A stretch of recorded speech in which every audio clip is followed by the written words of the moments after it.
Ilang years na rin bago ako nasalinan dati. Nung na-hospital ako rito. Ayan. Panalo siya ng 20. Bye-bye. Ingat ka dyan.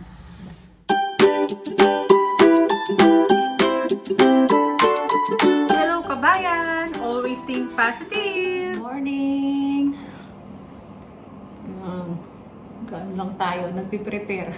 Maya-maya alis kami ni Mr. Mga 7:15. May pasok si Mr. ngayon pero magpapalate daw siya ng pasok para maihatid pa niya ako. Masamahan niya pa ako dun sa clinic. Mag-ano kasi ako eh. Magpapakuha ng dugo para malaman na last kasi ilang years na rin bago ako nasalinan dati. Nung na-hospital ako rito. Tapos 2 bag na dugo, sinalinan ako nun. Tapos 1 bag na iron. Yun yung problema ko rin sa ko eh. Lalo pa man din anemic ako. Yung hemoglobin ko bumababa. So, ilang years na rin nakalipas yun. Yung buhat na nasalinan ako. So, may mga iniinom naman akong vitamins. Tsaka para sa sa iron ko. Pero parang hindi sumasapat eh.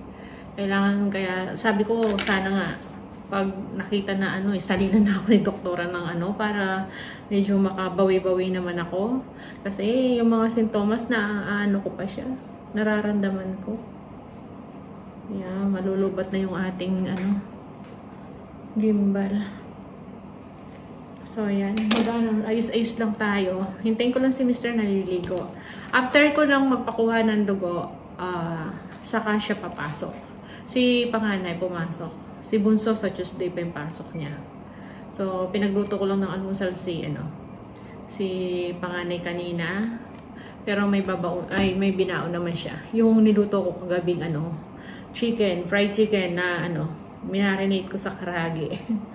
So, yun. Si bunso may kakainin naman. May binigay si Karen sa kanya. Binili siya sa Ocean. Yung sa restaurant na yun. Restaurant yun eh, Ocean. Binili siya ng chicken teriyaki. Ayun, nasa fridge. Yan yung lunch niya yan mamaya. So, ako, pag uwi, magluto ako ng hipon uli. Magano tayo. Sinigang uli siguro. Kasi yun lang naman, pag Sabado lang naman kami nakakain ng hipon na may sabaw. Kasi nga, nakakapaghimay si Mr. Dahil nga, half day lang siya sa pasok niya ngayong Sabado. So yun, nakakatuwa nga pala pag uwi niya kagabi. Ay kahapon, meron siyang daladalang gift card uli. Nanalo daw siya dun sa nila. Pag news, eto, sabi nila. Brian. Ayan. Panalo siya ng $25 voucher. Ayan. For newsletter answers. Meron silang newsletter for, ewan ko, every week to o every month. Basta ganon. Tapos, meron kang sasagutin to mga puzzle-puzzle. Una pala siyang nakapag-submit. Sinagutan niya yon. May prize yun. Pag ikaw nauna, ikaw mananalo. Pwede na naman natin pambili ng itlog to. O, diba? Sakto pa naman paubos na yung itlog namin. Ito na yung gagamitin namin ni Mr. May mga pa nga ako dyan, gift card. Yung bigay sa akin ni Mr. yung sa Kmart. Ayun, pwede ko naman pambili yon nung yung card na yon sa Kmart lang. So, sakto pa naman may bibilihin ako. Bibili ako nung gamit, yung isang paso na yun. Yun, $15 ata yun, $14. So, magagamit natin yung bigay ni Mr. sa akin. Tapos, maghanap pa ako ng iba na pwedeng bilhin doon sa binigay niyang gift card sa akin nung Pasko, diba? Tapos, meron pa kaming gift card ni Mr. Galing naman kay Karen. Ayun, pwede na rin natin pang grocery yon, pambili ng kung ano-ano, yun. So, marami tayong gift card nito after ng mga nakaraang Pasko. Ayan. Kaya, eto, karagdagan tong $25 voucher ni pinanalunan ni Mr. So, yun, nakakatuwa lang kasi may mga gift card tayo na receive. Sinalihan pala ni Mr. yon. So, yan. Hintayin ko lang si Mr. nito. Maya-maya magbiyahe na kami. Wala akong, di pa ako makakain nito kasi fasting nga tayo. So, yan. See you na lang mamaya. So, ayan, dito na kami ni Mr. Wala pang nakapilang, sasakyan dito, Wala pang nakapark. Solo pa lang namin ni Mr. Ayan, maghihintay tayo. Sarado pa. Dito yung clinic yan, dito. Sa Western Diagnostic. So, maya-maya yan, marami nang darating yan. Nauna kami ni Mr. Pero kapag sa kuhanan ng number, depende kung sinong maunang pumasok at kukuha ng number. Kaya may dumating na, naghihintay din. Alas 8 pa yung niya, yung bukas niya. Napaaga pala kami ni Mr. So, yan. Hintay lang nating magbukas. Kaya, maya-maya yan, marami na yung pasyente niya sigurado. So, yan. Tingnan. Hintayin na lang natin. Ito na kami sa bahay. Tapos na akong magpakuha ng dugo. Ayan, tatanggal na yung ating Ang bilis lang. Number 1 kasi ako. Dilim. So, hinatid pa ako ni Mr. Ngayon, siya naman natin ko sa labas. Kasi papasok na siya sa work. May dala siyang bakon. So, hindi na siya nagpark sa sa garage. Dito na lang. Ayan. Mga laman natin, hindi pa na. Mamaya na lang ako siguro magdidilig. Ayan. Aalis si Mr. Mag-ano pa siya. Gaganda na ng mga halaman natin sa harap. Oh, ayan o. Yeah, ganda. Ito, dumami yung dahon niya. Diba? Ito, oh, laki-laki na nito. Nandiyan yung mo, lagayan mo. So, ayan, alis na si Mr. Alis na si, bye-bye. Ingat. Nakabukas yung bintana mo.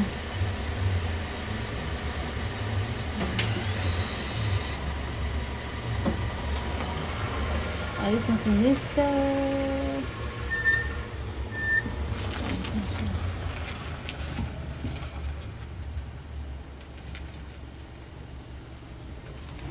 Alis na ako. Bye-bye. Ingat ka dyan.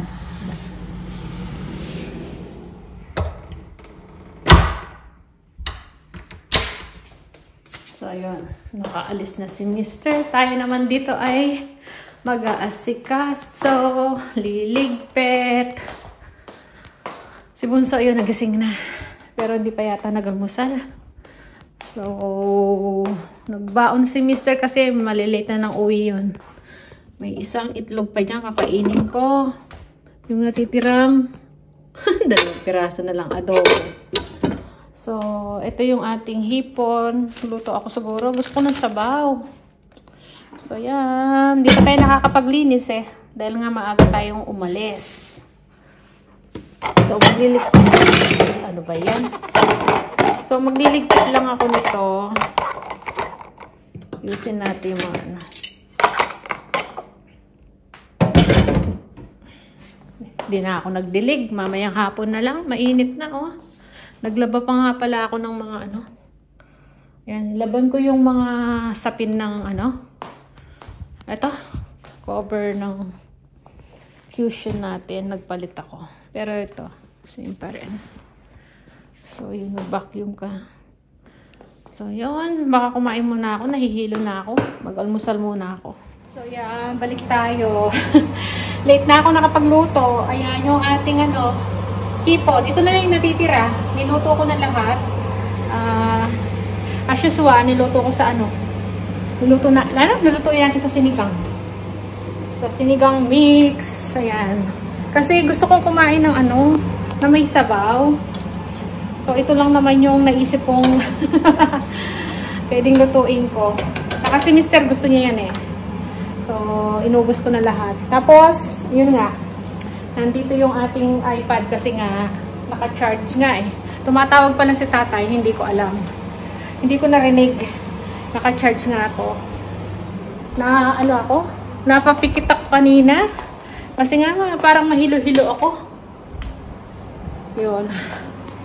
Pero nakakain na tayo, nakapag-almusal kanina. Yan, nagsasaing pa lang ako. Pero may kanin namang konti doon. Si Bunso naman busog pa raw. So, ako kahit na late na makakain ito. Gusto ko nang kumain talaga ng ng hipon. Ng sinigang na hipon. So, same lang, di ba?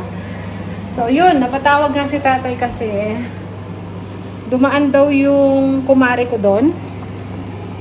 Nag-ano siya. May hinatid kay tatay. Yung kumari ko kasi umuwi ng Pilipinas. Kasama yung family niya. So yun. Mag-ano lang kasi kami. Ang pagitan lang ng bahay namin, ano lang. Kabila ang kanto lang. So same ano lang kami. Same na lugar. So kanto lang yung pagitan. Kaya napadaan doon. Binigyan daw ng chocolate si tatay. Tsaka may konting cash. Ayan, di ba? Kaya tuwan-tuwa si tatay pinakita sa akin. Kaya nagkwento-kwento siya. Yun nga. Dumaan yung kumari mo dito. Sabi niya kumakatok. Yun nga, hindi daw sila kaagad nakalabas. Kasi yung kapatid kong babae, hindi niya kilala. Hindi niya naitsurahan na ano, yung kumari ko nga. Tapos yung mag-ina yung pumunta. Yung panganay niya tsaka daw si Mare yun. Nagkatid lang musta lang kay tatay. So sandali lang daw sila, hinatid lang talaga yung chocolate tsaka yung binigyan ng aginaldo si tatay. So ayan, tapusin lang natin yung lulutuin natin. So ayan, kain po tayo. Luto na yung ating sinigang na hipon. Ayan. Ayan ako, gutom na ako. Ano ng oras? 1:33. Dapat tayo ng tinanghali na tayo. Kasi hindi tayo kaagad nakapagluto. Niyayaya ko uli si Bunso kumain. Busog pa raw siya. Kasi kumain siya nung yung bigay ni Karen nga. Yung chicken teriyaki. So yan. Kakainin ko itong kaning lamig. Yung bagong sinaing na lang yung sa kanila. Sarap talaga nung sabaw. Tinikman ko kanina. Masarap siya. Maasim-asim. So, last na lang yung hipon natin. Wala na. Tagal din, no? Binili natin yan nung bago mag-New Year. So, 3 kilo yun. Nakailang luto din ako. So, yan. Siguro tapusin na natin vlog natin. Ako lang naman mag-isang kakain. Dahil si Mr. mamaya pa uwi yun. May baon siya. Tapos, si Bunso, pag nagutom daw siya, kakain daw. So, ako lang. So, si panganay nasa work. Nagtrabaho din na may baon din siya kanina. So, yun. Ito lang, kakain po tayo. So, yan na lang muna vlog natin. Maraming salamat. Kita-kita na lang tayo sa mga susunod na video. See ya!